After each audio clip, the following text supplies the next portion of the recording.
No one can be a bona fide spiritual master without following this principle of disciplic succession. The Lord is the original spiritual master, and a person in the disciplic succession can convey the message of the Lord as it is to his disciple.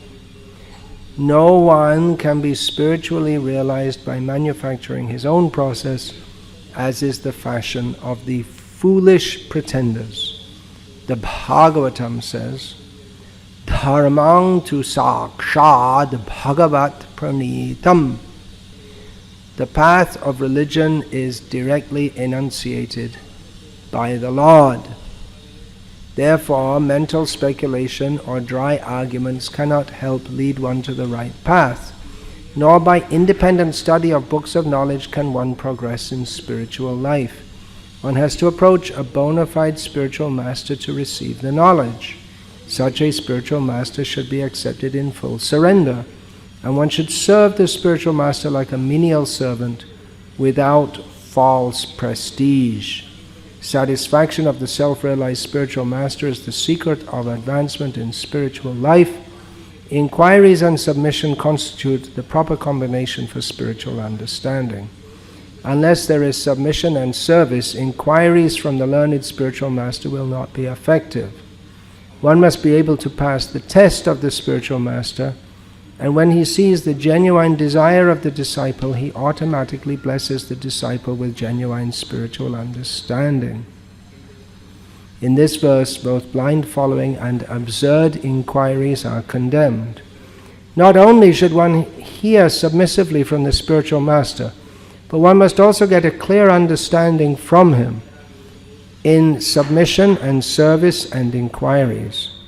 A bona fide spiritual master is by nature very kind toward the disciple. Therefore, when the student is submissive and is always ready to render service, the reciprocation of knowledge and inquiries becomes perfect.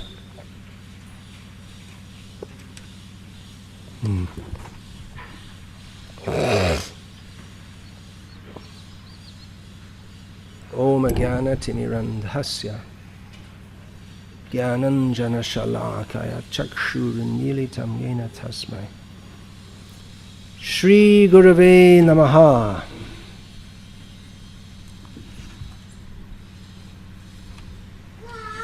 Vandeham Shri Guru Shri Yataf Padakamalam Shri Gurun Vaishnavanscha Shri Rupam Sagrajatam Sahagana Raghunathan Vitam Tam Sajivam Sadvaitam Savadhutam Parijana Sahitam Krishna Chaitanya Devam Shri Radha Krishna Padam Sahagana Lalita Shri Vishakhan Vitangscha. Hare Krishna Krishna Krishna Hare Hare Hare Rama Rama Rama Hare Hare. I wish to now speak on the role of gurus as teachers. This is not the only perspective or aspect of gurus. It's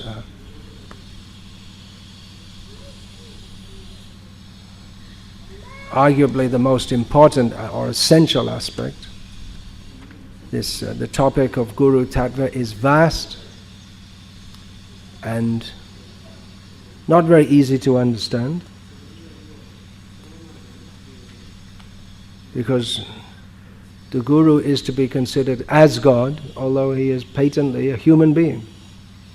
So it's not an easy subject to understand. Yesterday I spoke on the need to clearly understand Siddhanta,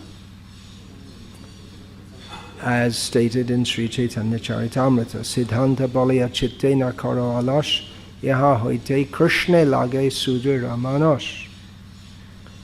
This important verse from Chaitanya Charitamrita. But how are we going to understand Siddhanta? Who are we going to imbibe that understanding from? Who teaches Siddhanta is a guru. Who gives the Tattva Darshan in this verse of Bhagavad Gita, a well-known verse which we just chanted. is referred to Tattva Darshanaha, those who are seers of the truth. So the gurus, they give Tattva Darshan. Now this may be understood to mean philosophy, but in the word Tattva Darshan could be translated as philosophy. And then if you're translating it into an Indian language, you'll say Tattva Darshan means Tattva Darshan.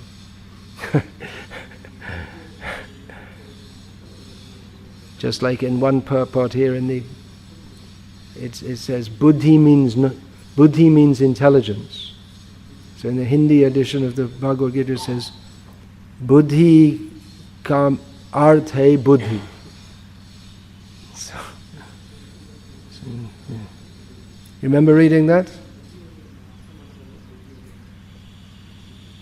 So Tattva Darshan can be translated as philosophy, but the English word philosophy doesn't give the depth of or the exact understanding of the word Tattva Darshan.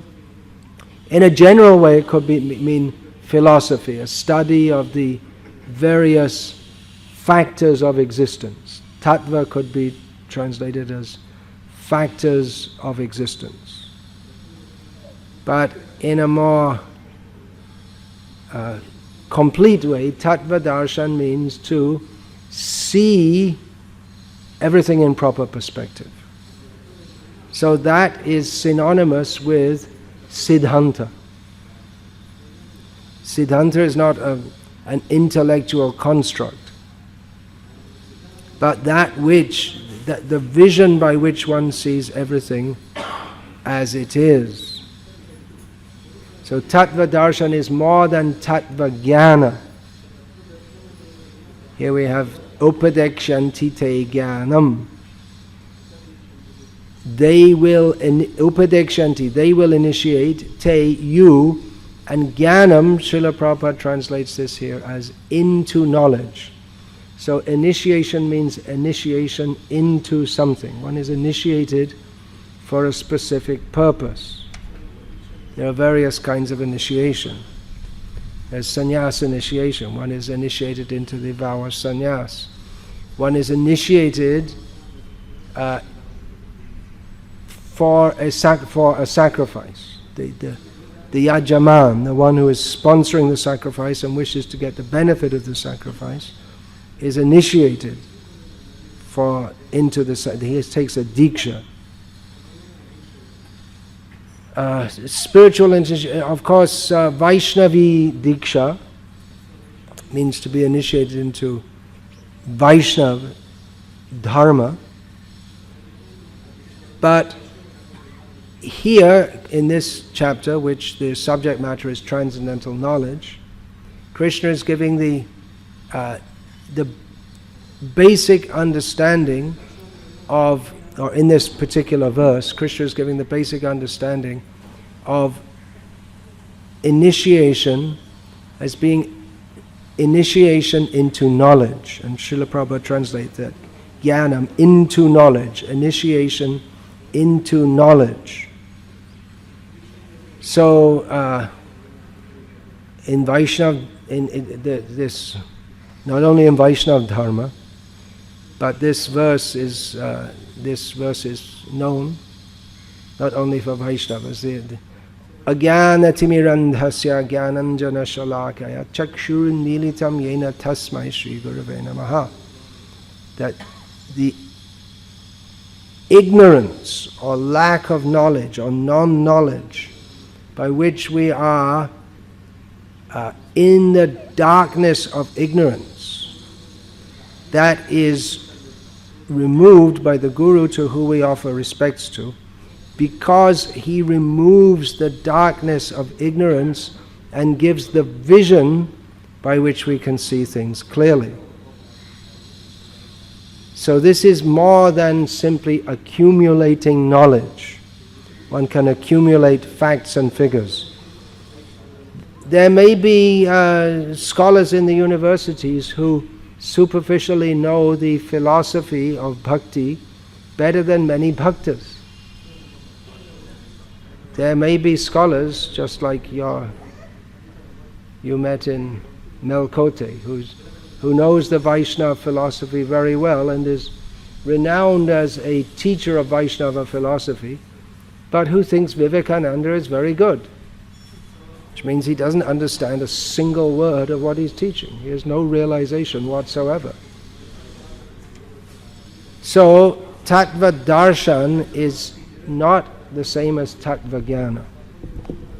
The vision to understand everything clearly, the perspective by which one can clearly see everything, by which one can understand Siddhanta, that is given by gurus. Jnanena tu tadagyanam yesham nashitam atmanaha tesham adityavajjnanam prakashayati tat param. That knowledge, here in this verse, Bhagavad Gita verse which I just quoted, which is from here, this chapter, describes the knowledge which is like the sun.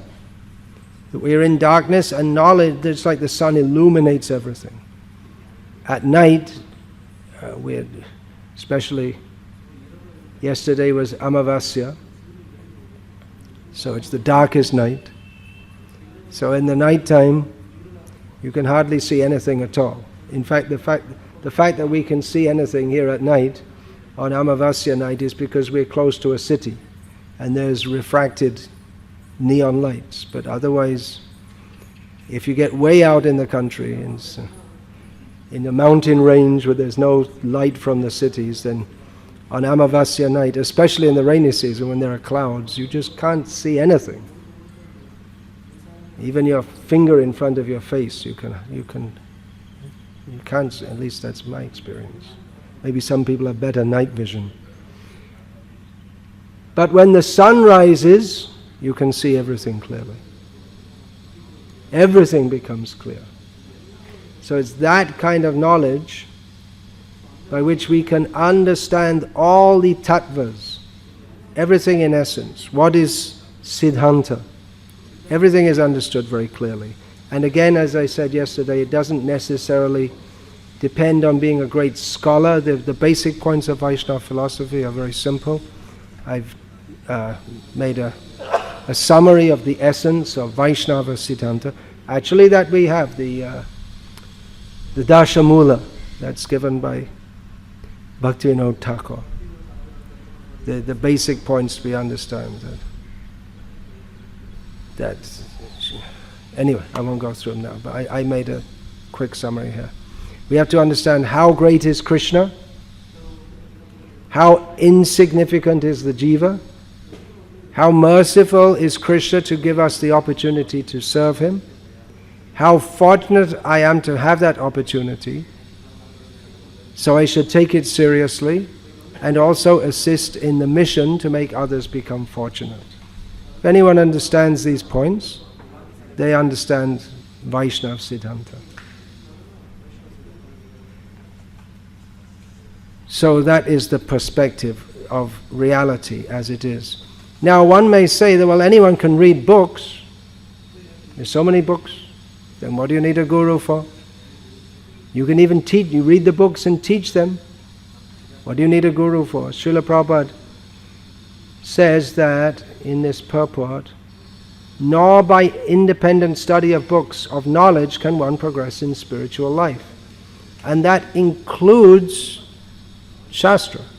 And Srila Prabhupada didn't exempt his own books from that. In fact, when he was asked, can you have a guru just by reading books, Srila Prabhupada, he was specifically asked that, and Prabhupada specifically required, no, you need to be guided. Because apart from the knowledge in the books, one requires to be guided through Maya, which is very tricky, to help us to apply the knowledge in Shastra so that we can actually derive the benefit of Shastra, which is to become free from lust, greed, anger, etc., and to become fully Krishna conscious. And it's also needed that gurus establish Siddhanta, because taking the same books, various people taking the same books and claiming allegiance to the parampara come up with very different conclusions. We both read the Bible day and night, but where you see black, I see white, said William Blake, the great self-realized soul. Well, some realization. He used to get quoted a lot in the early Back to Godheads. Hayagriva was a great fan of William Blake, who Prataprudra's looks like never heard of him. Well, don't worry, you didn't waste any of your life. Whatever good things William Blake has to say, you can get, you see, he's tick-ticky. You can get in full clarity and depth from Srila Prabhupada. So generally, just the way the institution of ISKCON is set up, we think of a guru as an appointed post. And not only in ISKCON, I mean, just you can say out of pragmatism. Generally in a mutt or a religious institution, a Hindu or Buddhist institution or whatever, karate institution, the guru, when he sees he's getting old, appoints a successor. It's an appointed post. And even they may appoint well in advance, just like in Kanchi they always have 3.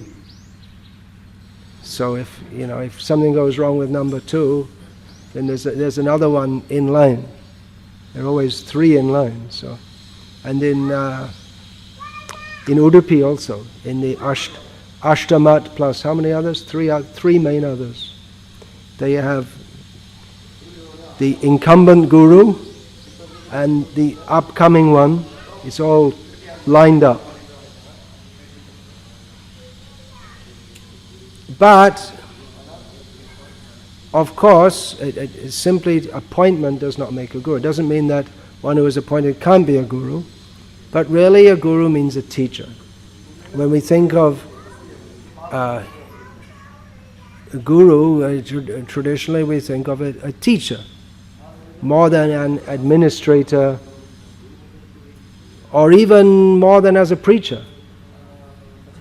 Traditionally we think of a guru, and we have the idea of a guru who sits in a gurukul. Brahmachari gurukule vasandanto gurur hitam. What is that? Dasavanacharan nicho guru sudrida sohridam. So this is the description of the brahmachari given by Krishna, that he lives in the ashram of his guru like a slave,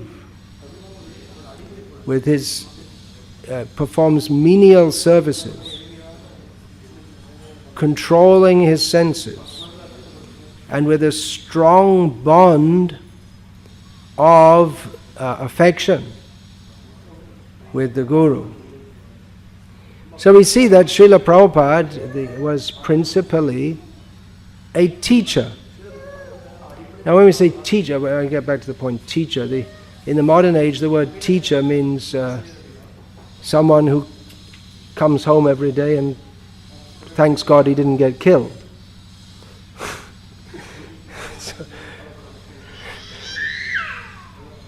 Or it's a paid post. It's, as it's generally said, those who aren't good enough to do something, they teach it. Sorry about that. I know you're a teacher.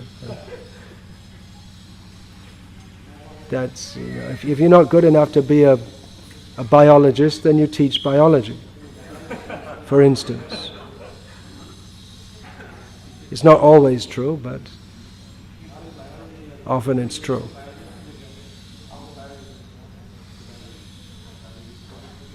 And in the modern age, because the teacher is a paid post, the students tend to think of the teacher as their servant. Who do you think you are? Who the hell are you? But Guru is very different. Just as the disciple lives for the Guru, that's supposed to be like that, the Guru is supposed to live for the benefit of the disciples. It's very different to, school's over, okay, go home and just forget about it. Time for fun. Just like one of the teachers at the school I was imprisoned in for so many years, told me that, I became a teacher because short hours, long holidays, steady job, no interest in teaching anyone. He did it dutifully. So Prabhupada was principally a teacher. That means he very much wanted that people understand what he had to give, which is the knowledge by which every living being can be benefited in the best possible way. And he was teaching not just ABC type, but we can see maybe more. Prabhupada was teaching formally and informally. Formally, sitting on the seat, giving lectures, and informally, he would discuss philosophy with his disciples. And especially informally in conversations, you can see how Prabhupada was really trying to get his disciples to understand the points.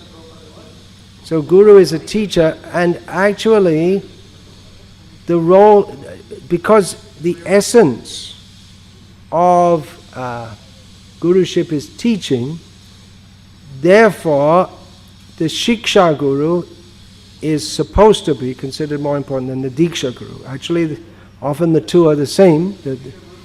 As Srila Prabhupada writes, one who gives Shiksha, generally one takes Diksha from them. But in Shastra, the one who gives a mantra, Diksha means accompanied by giving mantra. But extolled above him is the Shiksha Guru. If one receives instruction systematically over a considerable period, then one will tend to see that person as a Shiksha Guru. And we practically see that the role of a Shiksha Guru in many cases can be more important than that of a Diksha Guru. For instance, the Jiva Goswami, in terms of educating Srinivas Shamananda and Narottam, he was more influential than their gurus, who sent their disciples to Jiva Goswami because he was more knowledgeable in Siddhanta. Of course, these are very general terms we're speaking in, because we see that when Hridaya Chaitanya, the Guru of Shamananda, was under the impression that Jiva Goswami had given Shamananda a new name, the name Shamananda, and had done all of what appeared to be reinitiation, then Hridaya Chaitanya became extremely upset. So, but in general, Shiksha Guru, and we see practically that often someone who one takes Shiksha from becomes more important in the spiritual life and maybe more dear to the disciple than the Diksha Guru. I can think of just one example comes to mind of one of Srila Prabhupada's godbrothers, who Prabhupada was good friends with, but he was godbrother means he was initiated by Bhaktisiddhanta Saraswati. But practically that godbrother, afterward he became the Shiksha disciple of one Gauranga Das Babaji in the Nitai Gaur Radhe Sham line, and he was more into that than into the Gauriya Math teachings. And he had certain serious misunderstandings. As I got into a bit of an argument once when I saw him drinking tea, and I said, "Come on, what are you doing? You're supposed to be a disciple of Bhakti." So I said it more politely than that. Then a whole discussion came out. He had many misconceptions. He said, "Well, there's nothing against tea in Hari Bhakti Vilas," was his rejoinder, and other things. So anyway, that's just an example. Those who emphasize diksha over shiksha, that's generally done because you see there are institutional gurus. And another example of an institutional guru is it may not be a formal institution, but the Kula Guru, the son of a guru, he becomes a guru, just like the son of a Baba becomes a Baba, the son of a farmer becomes a farmer, the son of a potter becomes a potter, the son of a guru becomes a guru, and the disciples, the sons of the disciples of his father become his disciples. Now some people put so much emphasis on diksha because the mantra is important, that they fail to see that some of the people who are giving mantra, they don't give any shiksha with it. Not in every case, but in many cases they are just formal gurus. And they give mantra, and they give blessings, and they take dakshina. And that's all. That's their whole role of guru as they see it. The role of a teacher it's no longer there. Someone told me in Gujarat, where the Vallabh Sampradaya is prominent, that he'd taken the Brahma Sambandha, which is equivalent to Diksha in the Vallabh Sampradaya. So he took that and then he waited till everyone had finished getting their Brahma Sambandha, some ceremony. Then he approached the Guru and asked him some philosophical question, at which point the Guru became angry and said, "Why are you asking these questions?" He didn't consider it at all his duty to give any kind of instruction to his disciple, even if asked for it. So, if Diksha is, not that Diksha is unimportant, but if it's emphasized over Shiksha, then the formality is elevated over the essence. What is Diksha? Divyam Jnanam Yato Dadyat Purva Papasya Sankshayam. That it is that knowledge. Diksha is that Tato Diksha Vidhanena. It is that vidhi, that function by which knowledge is imparted, by which one is freed from previously committed sins. So,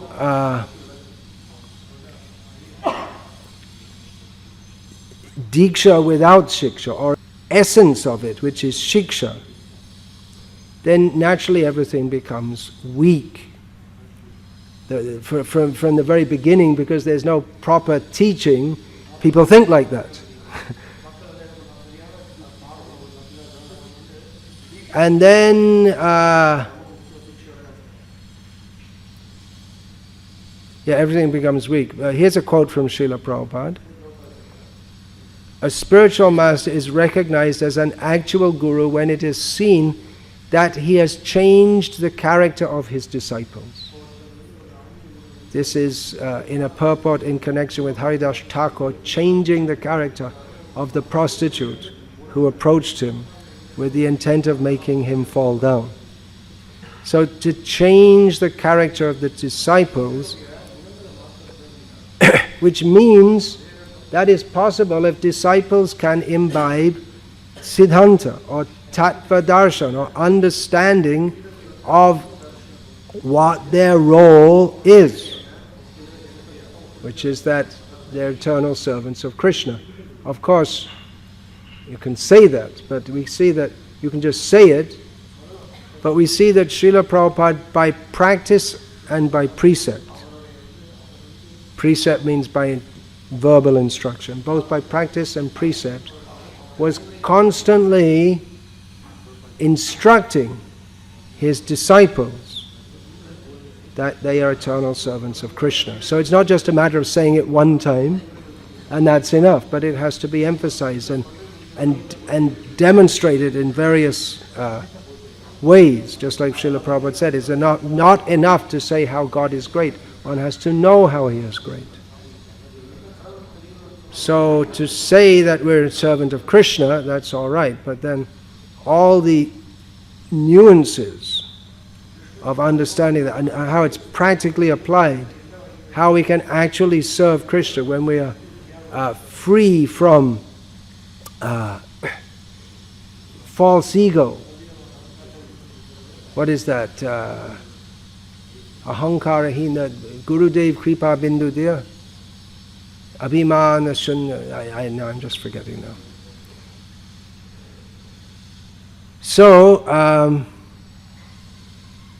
now coming to our society, the International Society for Krishna Consciousness, which is bequeathed to us by Srila Prabhupada. His disciples are supposed to carry on his mission. We see that some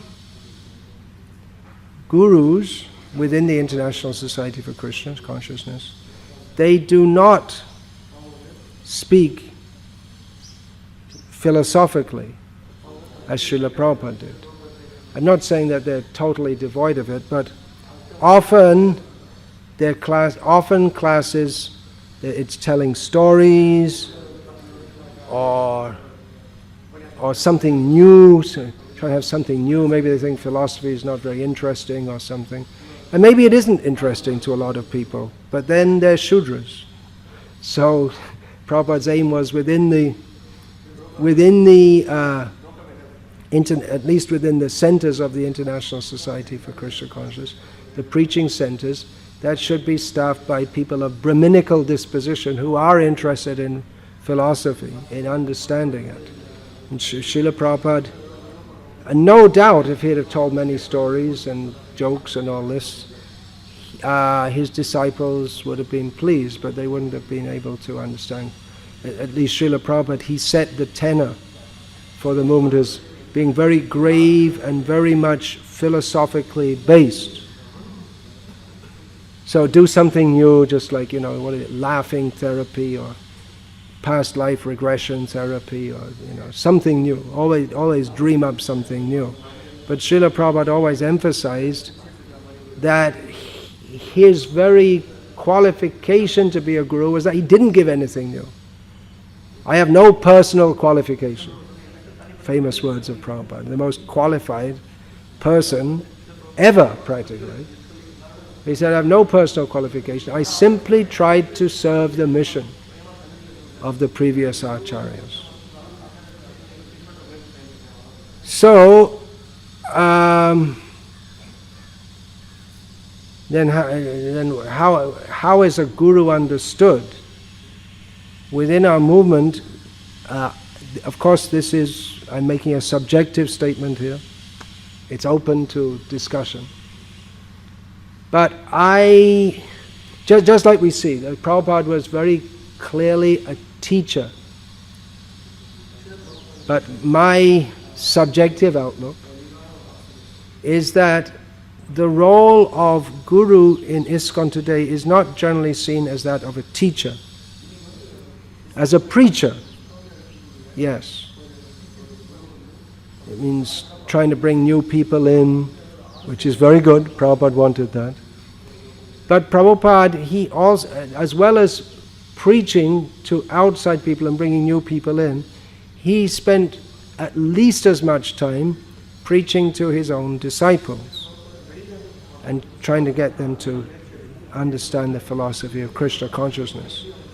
So if the guru is not seen as a teacher, and if the philosophical understanding is not emphasized, then their role as a guru is seen to be a figurehead, or as a preacher who brings new people in, or a combination of this. They're judged by the number of people that they can initiate, quantity over quality, and devotees, if you see how devotees think of them, it's not so much in terms of their teaching, because they don't really do a whole lot of it. But what do they do? Who did they meet? Just like Prabhupada would meet important people and preach to them. Whereas nowadays we tend to meet people and shake hands with them, and that's about this. And give them Prabhupada's books, or maybe some other books. So, and then we become, there's autobiographies, biographies, and it becomes, the guru is seen something like an icon. Even, I like very much this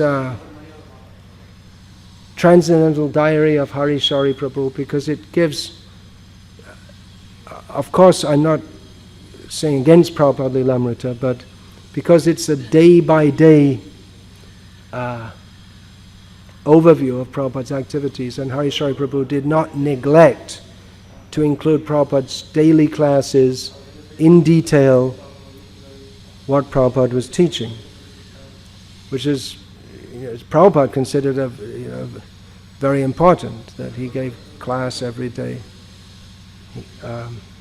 So that it very much emphasizes the point that Prabhupada was teaching, the philosophy that he was teaching. Now,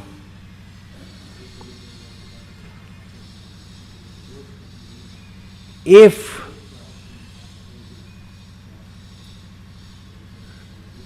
gurus are not seen as teachers, then they may become something like an icon.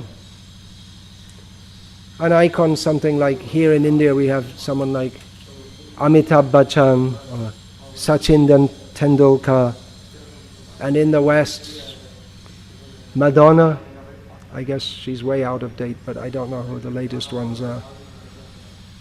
Even Madonna came up after I joined the movement. Mick Jagger, he's going on after all these years. So these are icons, and they are influential in many ways, culturally, or anti-culturally, or culturally in the wrong way.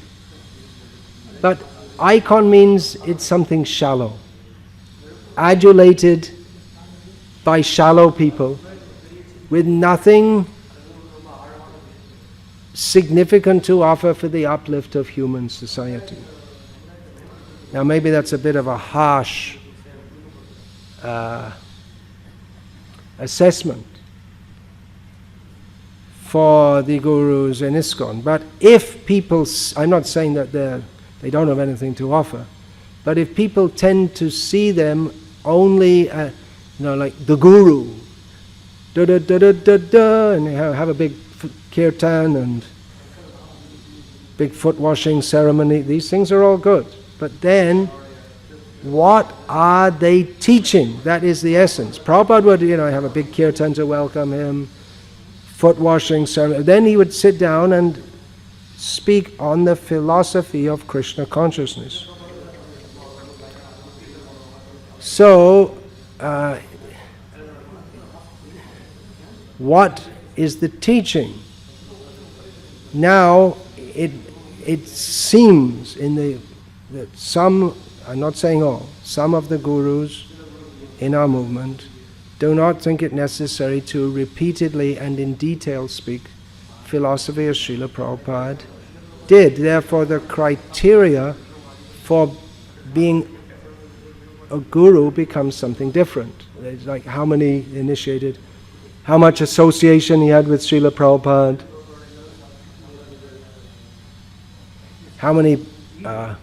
how saintly he is, how humble he is, how many projects and temples he opens, which are all good things, but the essence is, what does he teach? Without that, it's, something like decoration on a dead body.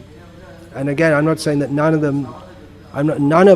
gurus in ISKCON don't teach, but I'm saying the emphasis is not on that, and they're not seen as teachers.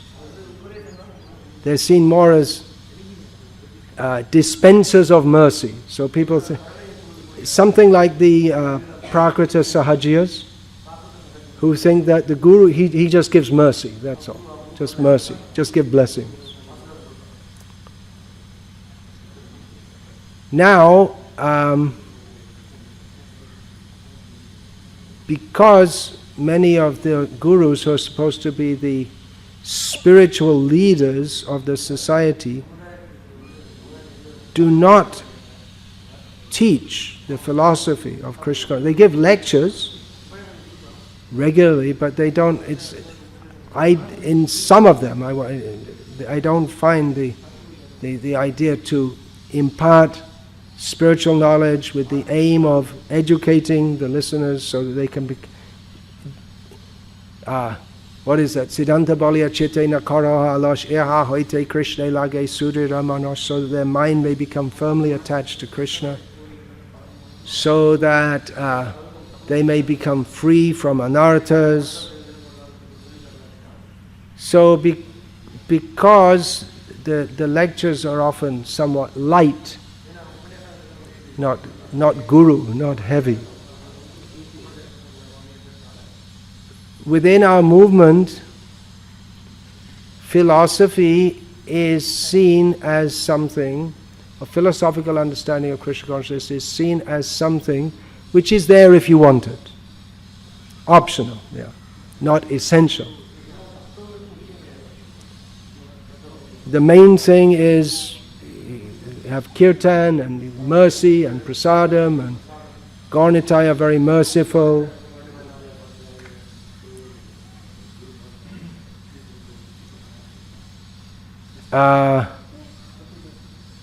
Mercy is the main thing. Because yad acharati shreshtas tatta devetaro janaha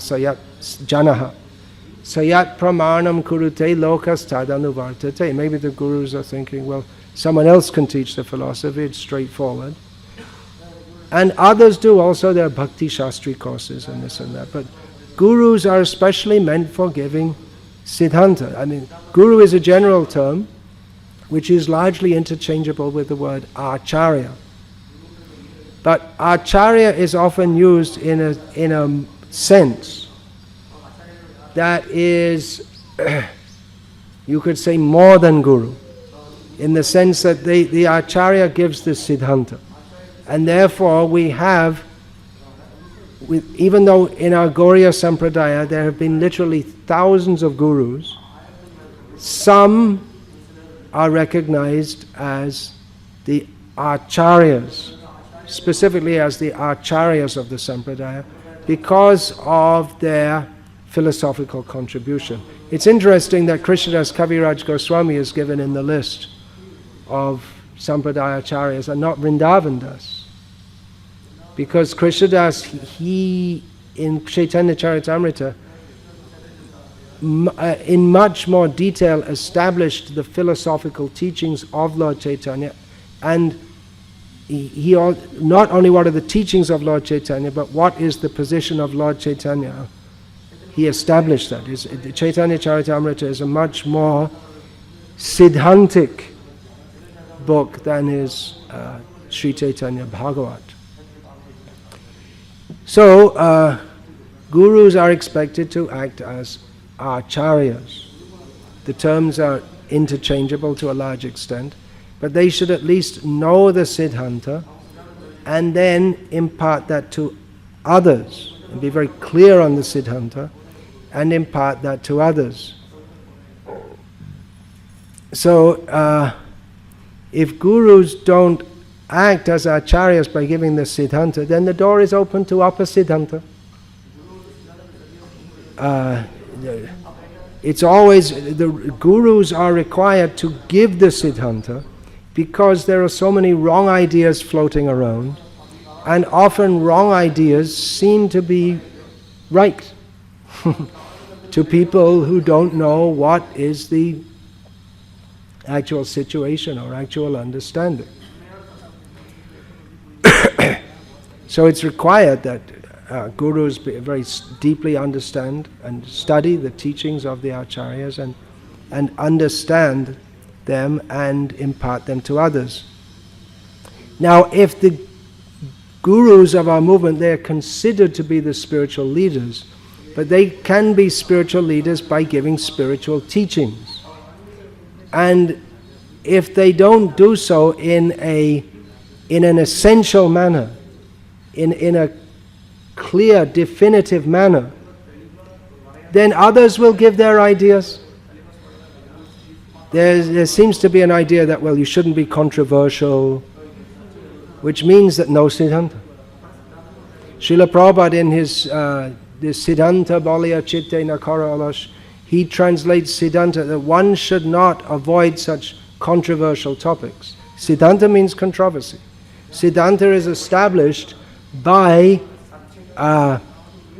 khandan, by smashing the wrong ideas.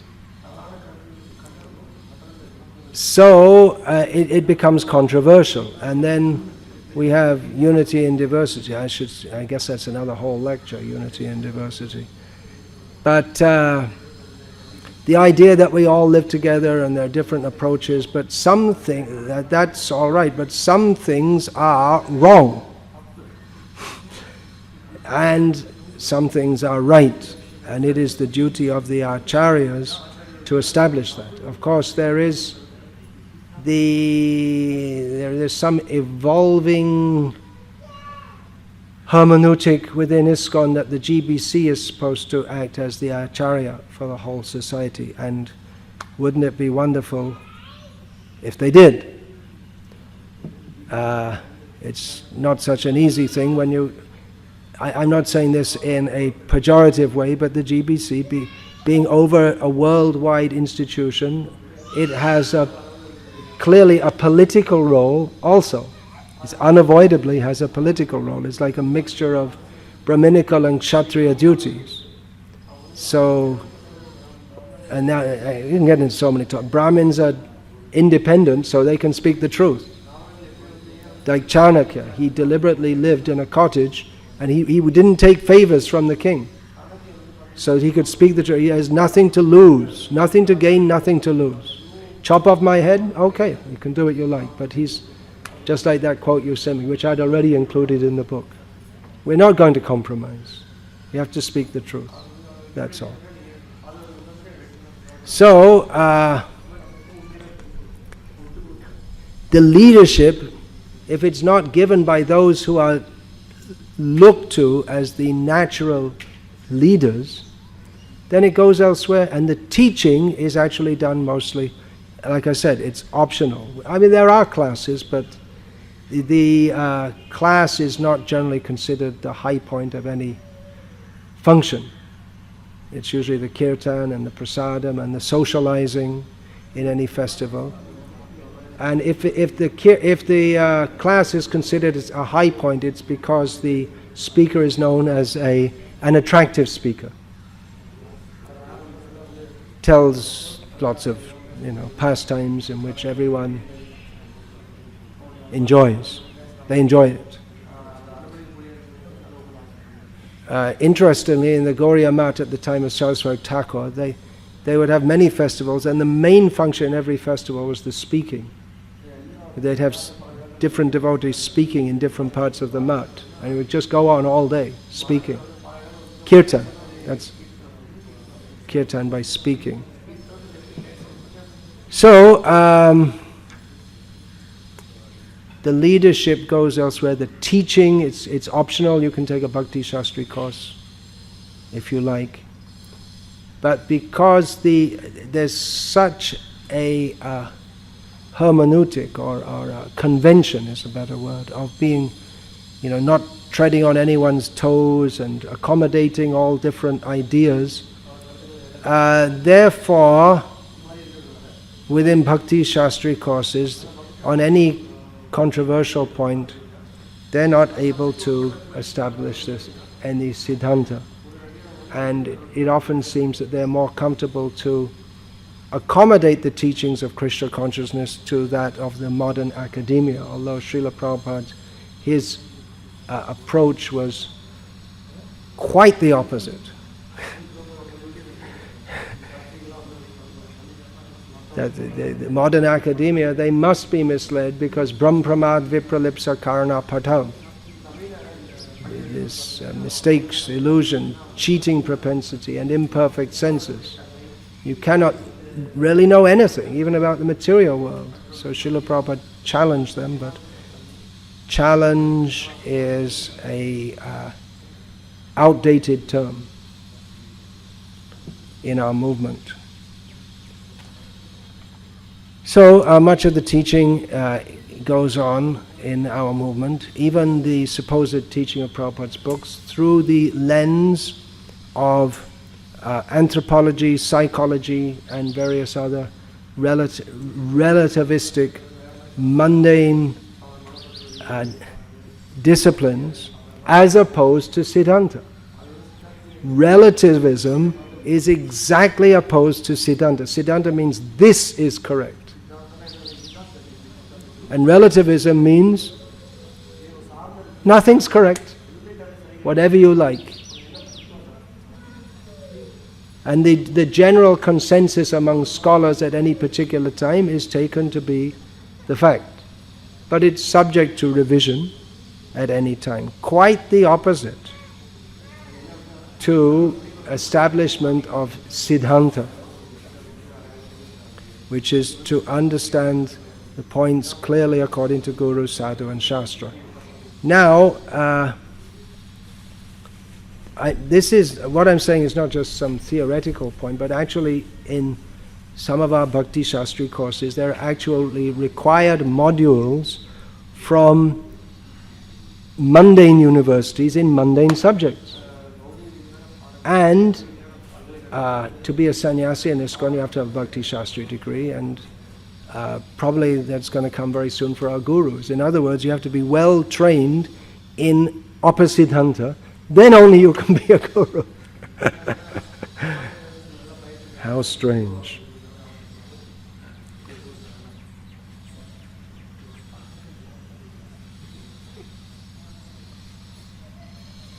For those who will hear, Siddhanti abalya chitte na karaha Allah.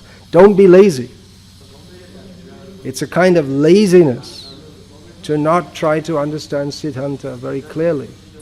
Just to say, yeah, different opinions and all, and that's laziness, not trying to understand reality as it is, to understand all the points in detail.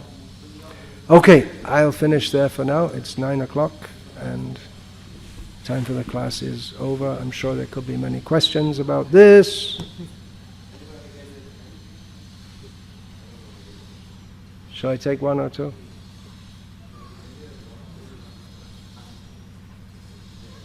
Yes, always you have questions. Coming parachuted in straight from the mundane academia. And what is your personal opinion on... What is what? What is your personal opinion? My personal opinion. I usually don't, when people ask me what is my opinion, I always tell them that my opinion, it's of no use you even considering what it is. Because personal opinion means I'm just a tiny, insignificant midget, and what does it matter what my opinion is? We should try to understand what the fact is. The very question, what is your opinion, means that one has to begin understanding reality. Okay, so I ask another way. Does your understanding of the concept blind following and Blind following and absurd inquiries differ from... Blind following and absurd inquiries. Are they different from Srila Prabhupada's I believe I've given several lectures on this topic, isn't it? You want to give him the links for those? In Salem, in that rented house, I gave some class, I believe. Several times I've given them. The difference between blind following and intelligent following. So, in detail, you can get the lecture. Vrindavan Chandra will help you with that. Hare Krishna. Srila Prabhupada ki jai. Srimad Bhagavad Gita ki jai. Hare Krishna.